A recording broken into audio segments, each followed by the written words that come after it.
இன்னைக்கு ஒரு குட்டி ரெசிபி பார்க்கலாமா? நெக்ஸ்ட் டே லஞ்ச் பாக்ஸுக்கு என்ன ரெடி பண்ணி குடுக்குறதுன்னு ஐடியா இல்லையா? மதியானம் சமைக்கிறதுக்கு என்ன பண்ணுறதுன்னு ஐடியா இல்ல அப்படின்னா, இந்த ரெசிபிய ட்ரை பண்ணி பாருங்க. மிக்ஸி ஜாரில் 1/2 கப் தேங்காய் துருவி எடுத்துக்கோங்க. 2 கிராம்பு, சின்ன சைஸ் பட்டை, 2 ஏலக்காய், 1 ஸ்பூன் கசகசா, 1 ஸ்பூன் சோம்புத்தூள் இது எல்லாமே சேர்த்து நல்லா பேஸ்ட் பண்ணி எடுத்துக்கோங்க.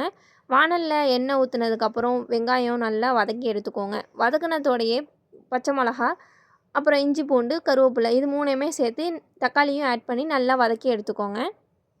இது எல்லாமே கொஞ்சம் வதங்கினதோடயே இது கூடவே மிளகாத்தூளும் மஞ்சத்தூளும் சேர்த்து இன்னும் கொஞ்சம் நல்லா வதங்கி எண்ணெய் பிரிகிற அளவுக்கு நல்லா வதக்கி எடுத்துக்கோங்க. அதுக்கப்புறமே இது கூட கொஞ்சமாக 1 ஸ்பூன் சிக்கன் மசாலா அது கூட ஆட் பண்ணிக்கோங்க. ஆட் பண்ணிவிட்டு தனியாத்தூள் அது உங்களுக்கு தேவையான அளவு போட்டுட்டு, நம்ம அரைச்சி வச்சுருக்க தேங்காய் பேஸ்ட்டையும் அது கூட ஆட் பண்ணி தேவையான அளவு தண்ணி ஊற்றி நல்லா கொதிக்க விட்டு எடுத்துக்கோங்க.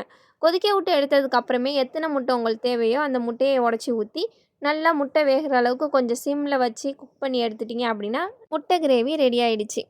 இந்த மாதிரி ரெசிபிலாம் பார்க்கணும் அப்படின்னா நம்மளோட சேனலை சப்ஸ்கிரைப் பண்ணிக்கோங்க. இன்ஸ்டாலையும் ஃபாலோ பண்ணாதவங்க ஃபாலோ பண்ணிக்கோங்க. இந்த ரெசிபியை ட்ரை பண்ணவங்க மறக்காமல் கமெண்ட் பண்ணிவிட்டு